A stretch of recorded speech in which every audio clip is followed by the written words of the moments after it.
10-Minute Jazz Lesson Podcast, episode 79.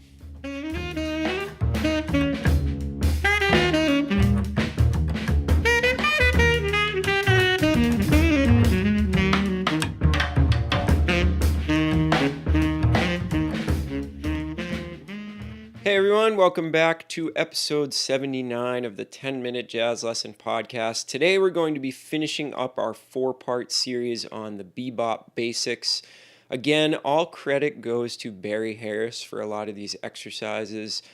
He is truly the master of teaching this material, and I did not want to present this stuff to you without giving him full credit.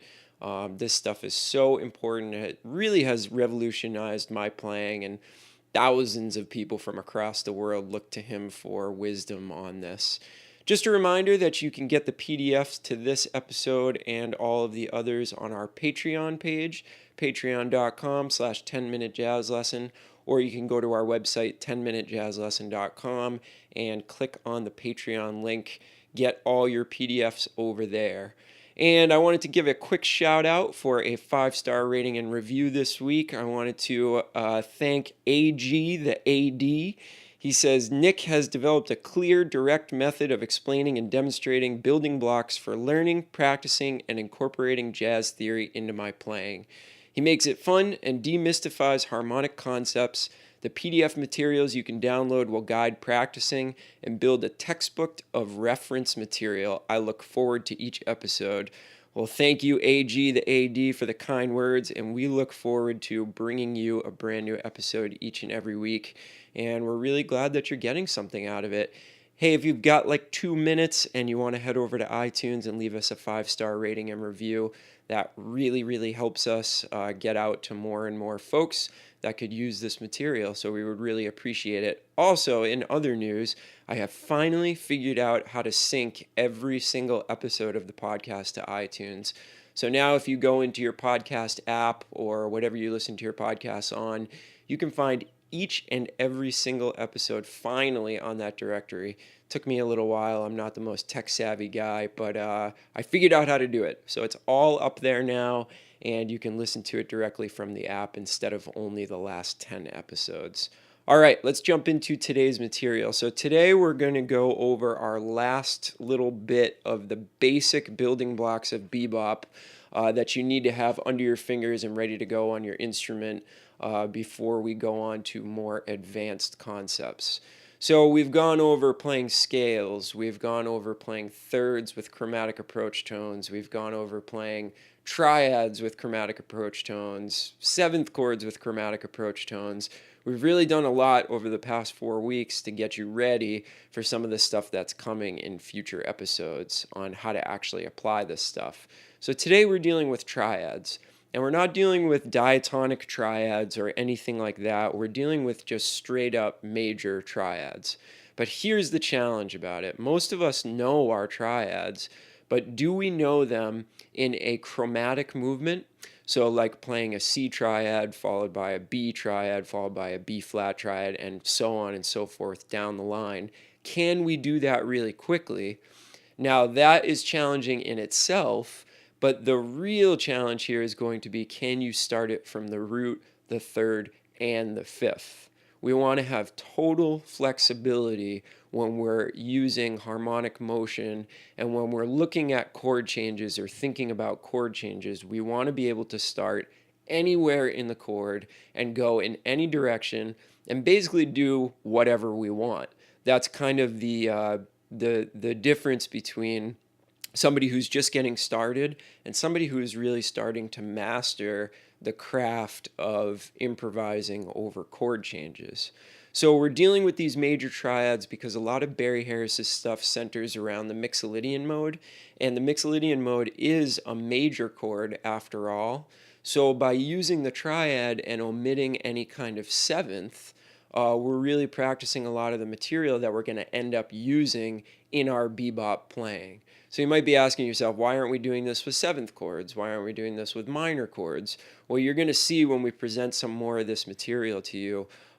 Barry Harris is not a big believer in many minor chords, especially in the context of a 2-5-1.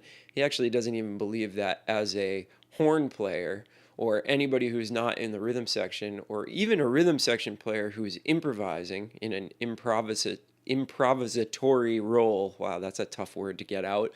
You don't even have to worry about that 2 chord. You're exclusively playing over the 5 chord. We'll get into that a little bit more deeply in upcoming episodes, but just know that we're using a major triad because it's going to be so much of the Barry Harris method. Is major chords. So what we're going to do in exercise number 1 is the most basic form of this exercise, where we're taking a major triad, we're starting it at the very, very top range of our instrument, and we're playing down triads, 4-note groupings. So we're going to start by playing 1, 5, 3, 1, and then move down a half step and go up that triad. So down 1, 5, 3, 1, go down a whole half step below that and go up 1, 3, 5, 1. And then we're going to make our way down our instrument in this fashion. And again, this is just exercise number 1, so you absolutely have to have this down before you can hope to going on to exercise 2 and 3 in this week's episode. So let me play it for you. Take your PDF and follow along. This is exercise number 1 on the PDF.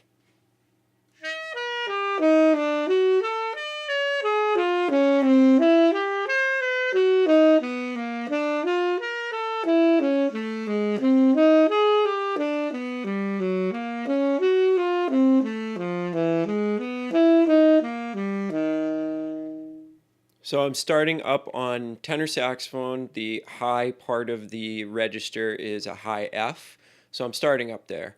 Whatever instrument you play, you're going to want to start near the top of your comfortable range and cover the entire instrument. If I was doing that exercise for real on saxophone, I would have kept going down to the bottom of the horn. So it's really important to cover the registers so that you're comfortable playing this stuff wherever on the instrument.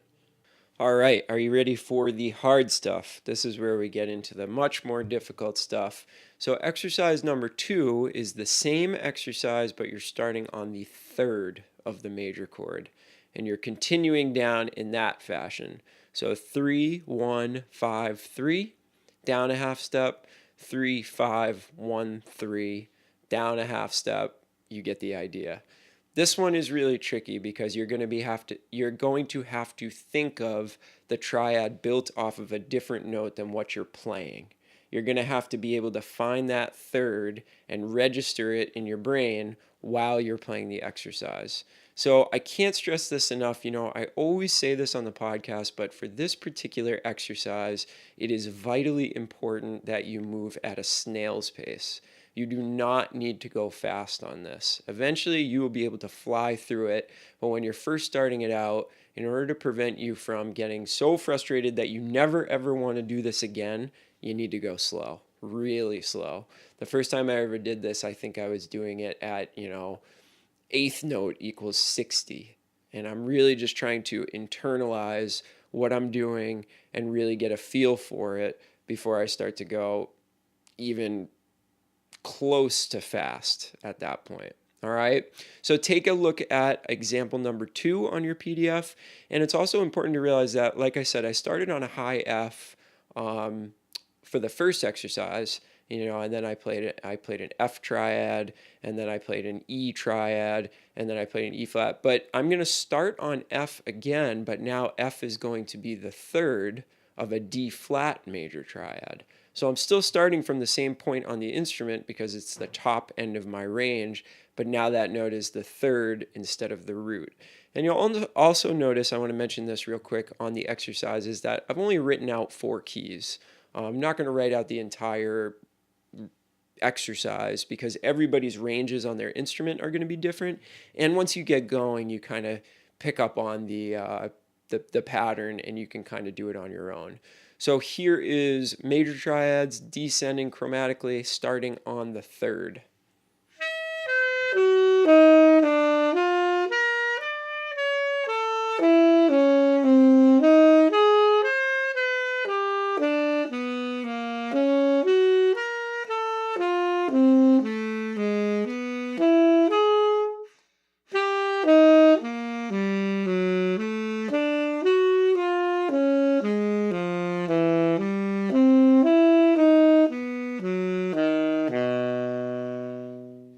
And again, I would keep going down to the bottom of the instrument if I were doing this for real in my practice time.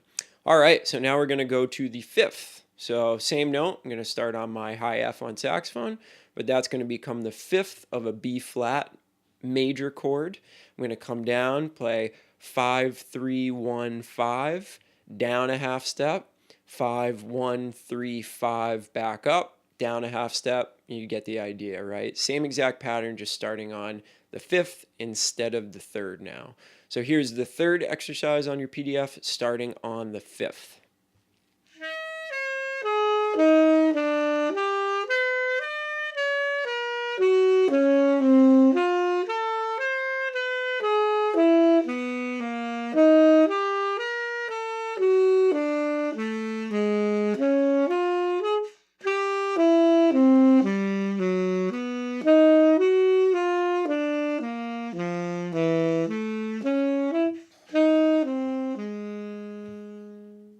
So those are still tough. You can still hear there's a little bit of hesitation on my part when I'm playing those.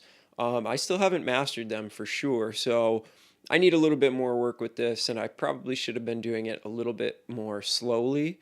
So take your time on this. This is going to be really frustrating, and it's really going to test your knowledge of if you can find the threes and fives on every single major chord. And not to mention that chromatic motion is really, really important in jazz. So this is going to benefit you on so many different levels. I hope you get something out of this.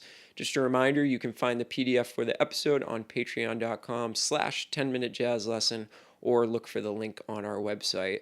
All right, I hope you got something out of this 4-part series. It's an absolute pleasure to bring it to you. This stuff is just beyond important, so make sure you have this down before we delve into some other stuff. All right, hope you have a great weekend. Get on the horn, start practicing, get on your instrument, make some progress over the weekend. We will see you next week. Have a great one, everybody.